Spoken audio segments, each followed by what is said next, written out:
Halo, Ji. Ya, sudah ini dah muncul. Oke, udah siap Marcelo? Ada, Ji.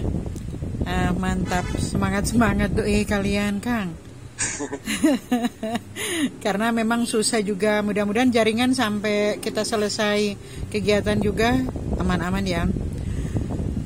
Ya, modul berapa nih? Oh, modul 5 ya.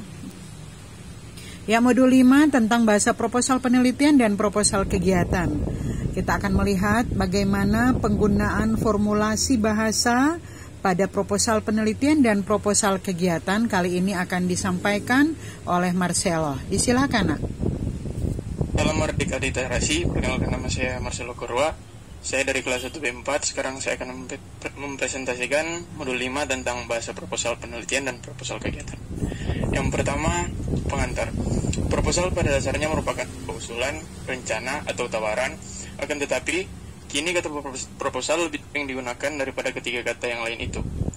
Kamus Besar Bahasa Indonesia atau KBI memberikan makna proposal sebagai rencana yang dalam bentuk rancangan kerja.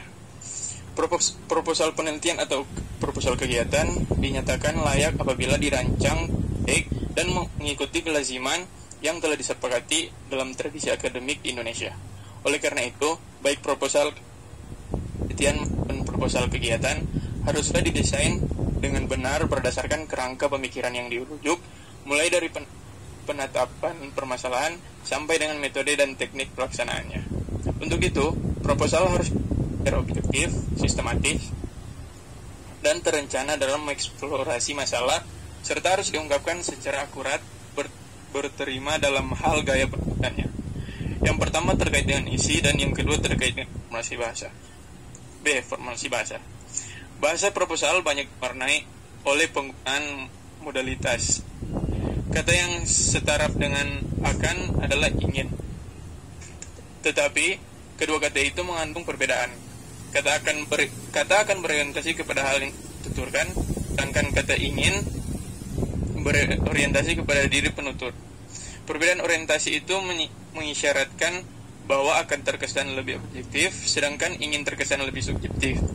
Namun demikian, kedua kata itu sama dalam hal waktu yang diatur, yaitu waktu yang akan datang atau keakanan atau sebagai kontras dari kekinian. Teks proposal. Hal yang penting yang hendaknya diperhatikan dalam mendesain proposal sebagai genre makro, yakni bahwa seluruh isi dan gagasan dalam proposal seharusnya disampaikan yang baku. Selain itu, proposal hendaknya disusun dengan struktur teks yang tepat, yang tahapan-tahapan di dalamnya direalisasikan dengan genre mikro yang tepat pula. Struktur teks itu terdiri atas tahapan-tahapan yang direalisasikan oleh genre mikro yang sesuai dengan fungsi tahapan-tahapan tersebut. 1. Teks proposal. Secara umum, proposal penelitian memuat unsur-unsur yang terdiri atas 1. Latar belakang dilakukannya penelitian. 2. Rumusan masalah dan tujuan penelitian. 3. Manfaat dan pentingnya penelitian. 4.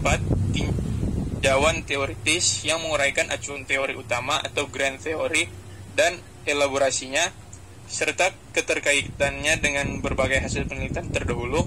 5. Kerangka pikir atau bingkai acuan atau frame of reference dalam melakukan penelitian terhadap masalah itu. 6. Asumsi atau hipotesis yang akan diuji. 7. Sumber data atau subjek penelitian. 8. Instrumen pengumpulan data yang akan digunakan. 9. Metode atau prosedur penelitian. 10. Teknik analisis data yang akan dilakukan. Dan yang ke-11, pustaka sementara. Tahapan penelitian pada penelitian mengandung unsur 1. Latar belakang penelitian. 2. Rumus penelitian. 3. Tujuan penelitian. 4. Ruang lingkup penelitian. Dan 5. Hipotesis. Terhadap pendahuluan dengan unsur-unsur tahapan pendahuluan dengan unsur-unsur berfungsi untuk memberikan latar belakang pemikiran yang menuntun ke arah makanya penelitian itu, menentukan pokok masalah yang akan diteliti, termasuk pentingnya masalah itu diteliti, dan menentukan tujuan yang akan dicapai dan metode teknik tertentu. Unsur latar belakang penelitian dikatakan sebagai logika pemikiran yang menuntun ke arah akan dilaksanakannya penelitian itu, karena pada bagian ini dinyatakan bahwa pokok masalah tertentu perlu diteliti. Bagaimana hal itu akan diteliti, baik secara teoritis maupun metodologis, apa yang akan dihasilkan dari penelitian ini, dan apa pula akibat seandainya hal itu tidak segera diteliti. Rumusan masalah penelitian berisi pokok persoalan akan diteliti. Rumusan masalah dapat dinyatakan dalam tanya. Rumusan masalah untuk penelitian kualitatif dikaitkan dengan strategi penelitian tertentu, misalnya etnografi, fenomenologi, studi kasus, atau grand data research. 3. Persoalan pada rumusan masalah itu dijawab dan hal itu tergambar pada tujuan penelitian. Tujuan penelitian merupakan keinginan peneliti untuk memperoleh jawaban atas permasalahan penelitian yang diajukan. Oleh sebab itu, tujuan penelitian harus relevan dan konsisten dengan identifikasi masalah, rumusan masalah, dan proses penelitiannya.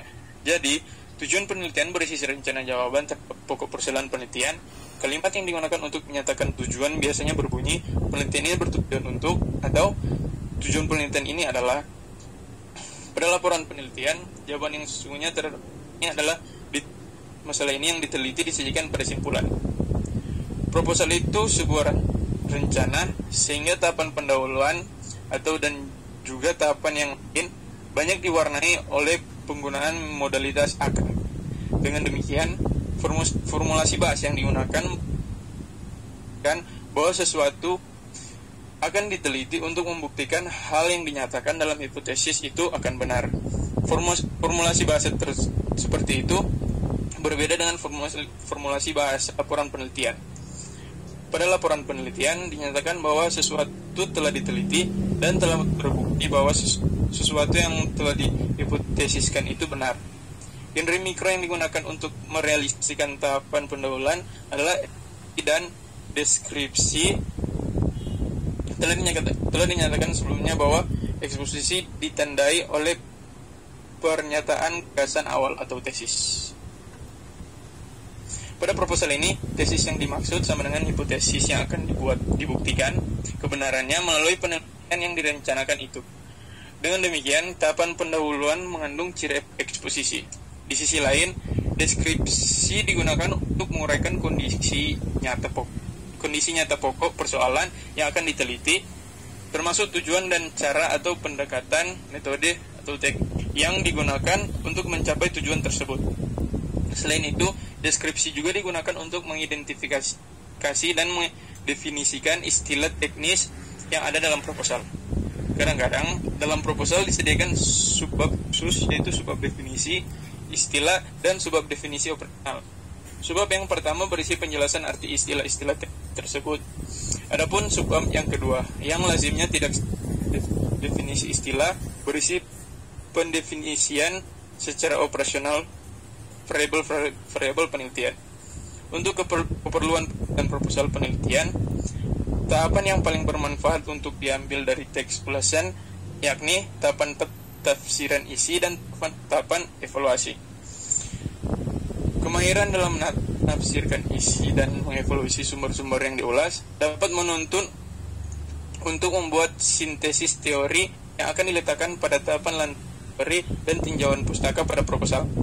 Dalam menafsirkan isi tidak boleh salah satu memahami sumber-sumber yang diulas. Demikian pula dalam mengevaluasi teori perlu mempertimbangkan keunggulan-keunggulan dan kelemahan-kelemahannya.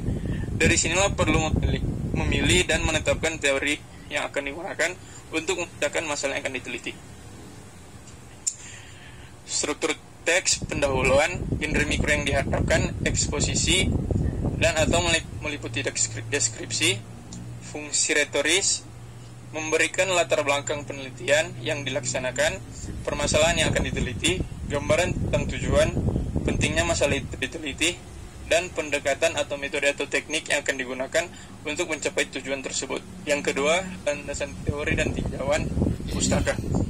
Genre mikro yang diharapkan, review, fungsi retoris, menyajikan ulasan teoretis tentang dasar pemikiran yang akan digunakan untuk memecahkan masalah penelitian, menyajikan ulasan tentang dan perbandingannya dengan penelitian yang akan dilaksanakan.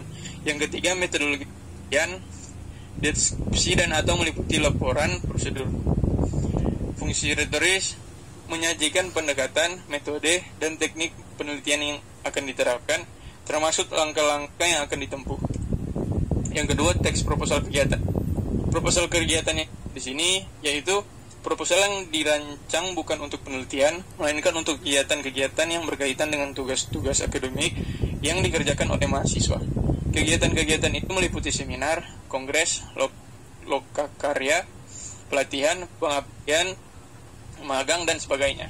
Tahap pendahuluan. Tahap pendahuluan berisi uraian tentang latar belakang kegiatan yang akan dilaksanakan, pentingnya kegiatan itu dilaksanakan, tujuan manfaat, dan strategi yang akan digunakan untuk melaksanakan kegiatan tersebut.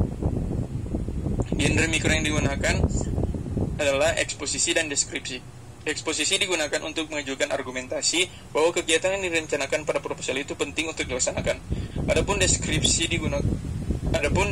digunakan untuk menggambarkan secara ringkas wujud kegiatan yang diusulkan, tujuan, manfaat, dan strategi pelaksanaannya. Tahapan pendahuluan pada proposal kegiatan dan pada proposal penelitian hampir sama. Perbedaannya bahwa pada proposal penelitian kegiatan disusulkan berupa penelitian, sedangkan kegiatan yang diusulkan pada proposal kegiatan yaitu apapun selain penelitian. B. Tata laksana kegiatan. Tahapan tata laksana kegiatan adalah tahapan yang menyajikan strategi yang akan dalam melaksanakan kegiatan, termasuk langkah-langkah yang akan ditempuh. Pada tahapan ini mencakup pelaksanaan, tujuan, waktu, dan tempat, serta strategi pelaksanaan.